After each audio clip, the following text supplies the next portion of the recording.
তুমি কেন বেঁচে আছো? তোমার জীবনের লক্ষ্য কি? যদি তুমি এখন আমাকে না মারতে পারো তাহলে তোমার দুঃখ আরো বাড়তেই থাকবে। নারুতো বলে, আরে ভাই তুই এটি কি কইতাছস? আমি তো কিছুই বুঝতে পারতাছি না। হাকু বলে, আমি আজকে বুঝতে পেরে গেছি আমি জাবুজার কোনো কাজেই আসবো না। নারুতো বলে, দেখ ভাই, জাবুজা গাটোর মতো খারাপ মানুষের কাছ থেকে টাকা নিয়ে খারাপ কাজ করে, তাকে ছাড়া কি অন্য কেউ তোমার জীবনে ইম্পর্টেন্ট হতে পারে না? হাকু বলে, হ্যাঁ নারুতো, একটা সময় এমন ছিল আমার কাছেও কিছু ইম্পর্টেন্ট মানুষ ছিল। আমার বাবা মা আমার ল্যান্ড অফ ওয়াটারের একটা ছোট ভিলেজের মধ্যে জন্ম হয়েছে। সেখানে আমার বাবা মা অনেক বেশি গরিব ছিল, কিন্তু তারপরেও তারা অনেক খুশি ছিল। কিন্তু একদিন সবকিছু চেঞ্জ হয়ে গেছে। নারুতো জিজ্ঞাসা করে, আসলে এমন কি হয়েছিল? এটার পিছনে কারণ কি? হাকু বলে, আমার বাবা আমার মাকে মেরে ফেলেছিল, তারপর আমাকেও মারার চেষ্টা করেছিল। এটা শুনে নারুতো একেবারে অবাক হয়ে যায়। হাকু বলে, সিভিল ওয়ার শেষ হওয়ার পরে তাদের দেশের লোকেরা ওই লোকেদেরকে ঘৃণা করতে শুরু করে যাদের কাছে কেকে গেনকাই ছিল। কেকে গেনকাই বিশেষ কিছু ক্ল্যানের লোকেদের কাছেই থাকে। তাদের ইউনিক এবিলিটির কারণে তারা অনেক ফাইট করেছে, কিন্তু লড়াই শেষ হওয়ার পরেই সাধারণ মানুষরা তাদের বিরুদ্ধে চলে যায়। এটা চিন্তা করে যে তারা ভবিষ্যতে তাদের জন্য বিপদ হতে পারে, এই জন্য তারা নিজেদের কেকে গেনকাইকে লুকানোর জন্য অনেক কিছু করেছে।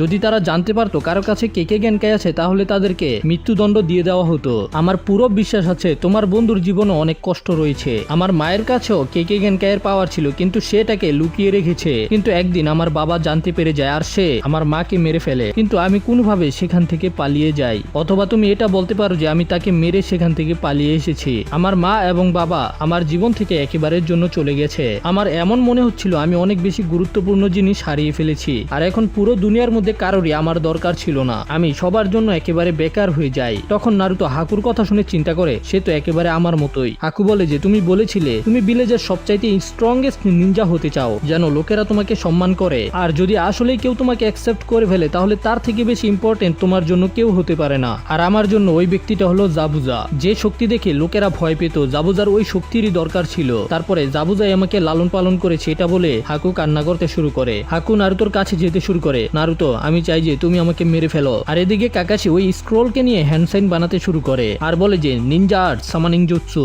আর এটা বলে কাকাশি নিজের হাত দিয়ে জমিনের মধ্যে আঘাত করে। আর জাবুজা বলে, কাকাশি তুমি যেটাই করো না কেন তুমি আমাকে খুঁজে পাবে না। কিন্তু তখনই সেখানে জমিন ফাটতে শুরু করে আর সেখান থেকে কিছু কুকুর বের হয়ে জাবুজার উপরে আক্রমণ করে দেয়। কাকাশি বলে, যদি আমি আমার চোখকে ব্যবহার না করতে পারি তাহলে আমার নাককে ব্যবহার করতে হবে। এগুলো হলো আমার সামানিং অ্যানিমাল, আর তাদের নাক খুবই তীক্ষ্ণ, তারা যে কাউকে খুঁজে বের করতে পারে। যখন তুমি আমার উপরে হামলা করেছিলে তখন আমি তোমাকে আমার উপরে হামলা করতে দিয়েছি যেন তোমার হাতিয়ারের মধ্যে আমার রক্ত লেগে যায়, আর এই রক্তের গন্ধের মাধ্যমে আমার হাউন্ডগুলো তোমাকে খুঁজে বের করতে পারে। তুমি তো খুব সহজেই আমার জালের মধ্যে আটকা পড়ে গেছো। এখন জাবুজার জুৎসুর কুয়াশা হালকা হতে শুরু করে দিয়েছে। কাকাশি বলে, তুমি জানো আমি কি দেখতে পাচ্ছি? তোমার মৃত্যু। জাবুজা বলে, তোর চাপাবি ডাইনা বন্ধ কর। কাকাশি বলে, আচ্ছা ঠিক আছে, তোমাকে শেষ করার সময় চলে এসেছে। কাকাশি হ্যান্ড সাইন বানাতে শুরু করে, এতে কাকাশির হাতের মধ্যে লাইটনিং এর মতো কিছু চলে আসে, যেটাকে গেমের মধ্যে চিডোরি বলা হয়। চিডোরি, এটা দিয়ে অনেক তীরে মারছি। আর চিডোরি দেখে জাবুজা অনেক বেশি অবাক হয়ে যায়, ভাই এটা আবার কি জিনিস? কাকাশির হাত চাকরায় ওভারফ্লো হয়ে গেছে। এদিকে হাকু নারুতোকে বলে যে নারুতো আমাকে মেরে ফেলো, তুমি পিছনে কেন যাচ্ছ? নারুতো হাকুকে বলে, সে শুধু তোমাকে একটা হাতিয়ারের মতো ব্যবহার করছে। জাবুজার মতো একজন তোমার কাছে ইম্পর্টেন্ট কিভাবে হতে পারে? হাকু বলে, আমি আর তার কোনো কাজের না, প্লিজ আমাকে মেরে ফেলো। এদিকে আমরা ইনারিকে দেখতে পাই যে দৌড়ে কোথাও যাচ্ছিল আর চিন্তা করে যে নারুতো এবং বাকিরা সবাই লড়াই করছে, তারা আমাদের জন্য নিজেদের জীবনকে বিপদে ফেলছে আর আমি কিছুই করতে পারছি না, আমার লোকেদের কাছ থেকে সাহায্য নিতে হবে। এরপর সে কারো ঘরে গিয়ে দরজা ধাক্কাতে শুরু করে, আঙ্কেল আমার সাথে ব্রিজে চলেন, সেখানে লড়াই হচ্ছে।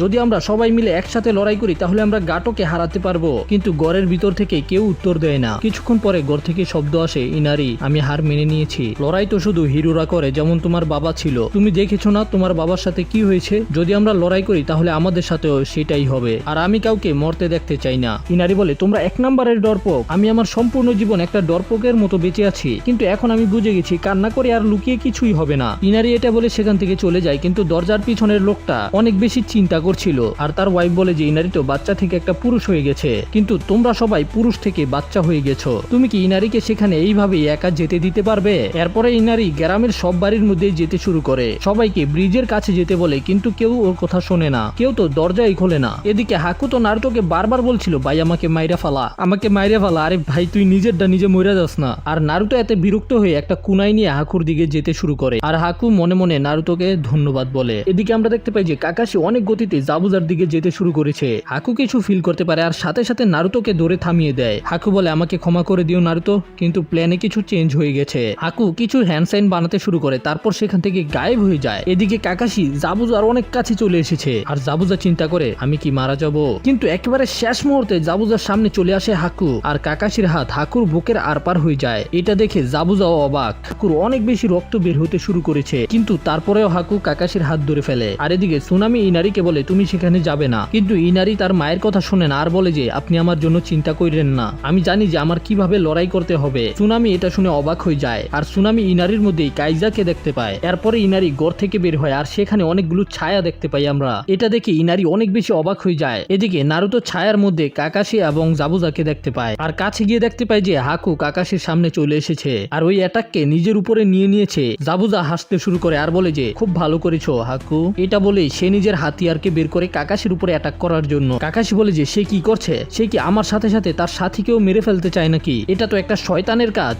জাবুজা বলে তুমি তো একেবারেই কাজের না, তুমি কি জানো তুমি আমার জন্য শুধু একটা আদারের মতো। কিন্তু জাবুজার অ্যাটাক করার আগেই কাকাশি হাকুকে নিয়ে সেখান থেকে সরে যায়, এতে জাবুজার আক্রমণে কিছুই হয় না। নারুতো বলে তুমি ওকে ব্যবহার করা বন্ধ করে দাও, আমি তোমাকে সাজা দিয়েই ছাড়বো। কাকাশি হাকুকে মাটির মধ্যে শুয়ে ওর চোখ বন্ধ করে বলে রেস্ট ইন পিস হাকু, মানে হাকু মারা গেছে। তখনই সাকুরা নারুতোকে জিজ্ঞাসা করে নারুতো সাসকে কই। নারুতো তখন সাকুরাকে কিছুই বলতে পারে না, আর নারুতোকে কিছু বলতে না দেখে সাকুরা ভয় পেয়ে যায়। আর তখনই জাবুজা কাকাশির কাছে যেতে যেতে বলে কাকাশি আমার দিকে মনোযোগ দাও, কিন্তু জাবুজার অ্যাটাক করার আগেই কাকাশি জাবুজার মুখের মধ্যে একটা লাথি মারে।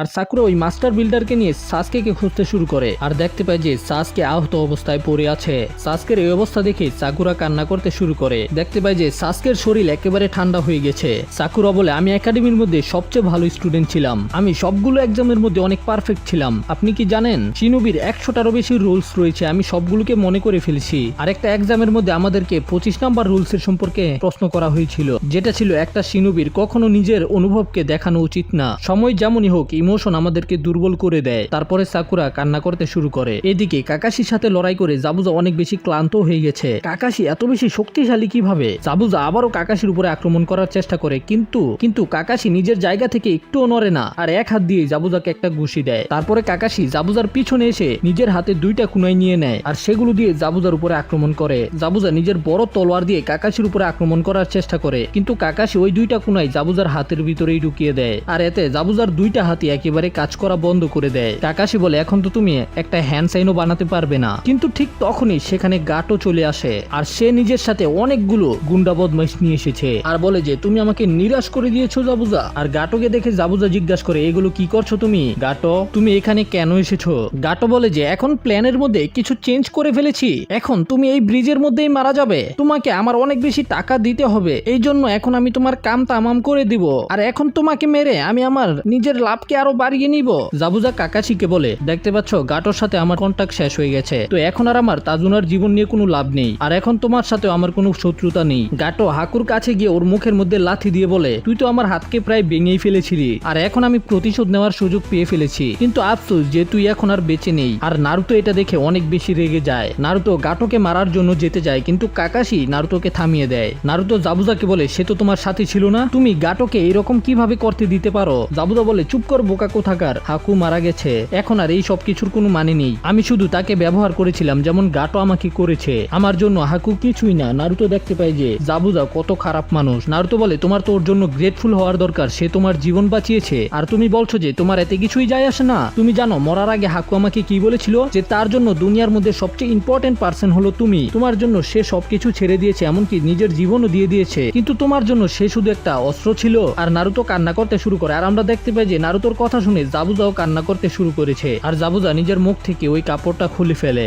জাবুজা বলে নারুতো আমিও একটা মানুষ, আমরা যতই চেষ্টা করি নিজের ইমোশনকে লুকানোর, কিন্তু সেটা বাহিরে চলেই আসে। এটা বলে সে নারুতোর কাছ থেকে একটা কুনাই চায়, আর নারুতো মন খারাপ করে জাবুজার দিকে একটা কুনাই দিয়ে দেয়, আর জাবুজা নিজের মুখ দিয়ে সেটাকে ধরে ফেলে। আর গাটো এটা দেখে ভয় পেয়ে যায়, শালা। গাটো এখান থেকে পালাতে শুরু করে, কিন্তু জাবুজা অনেক গতিতে গাটোর দিকে যেতে শুরু করে। সেখানে থাকা এত লোকেরা মিলেও জাবুজাকে থামাতে পারে না, এতে জাবুজা অনেক আঘাত পায়, কিন্তু জাবুজা থামে না। জাবুজা গাটোর উপরে হামলা করে দেয়, কিন্তু গাটো মারা যায় না। তবে এই মুহূর্তে জাবুজার অবস্থা অনেক বেশি খারাপ হয়ে গেছে। গাটো বলে তুই যদি মরতে চাস মইরা যা, আমারে মারতে চাস কেন।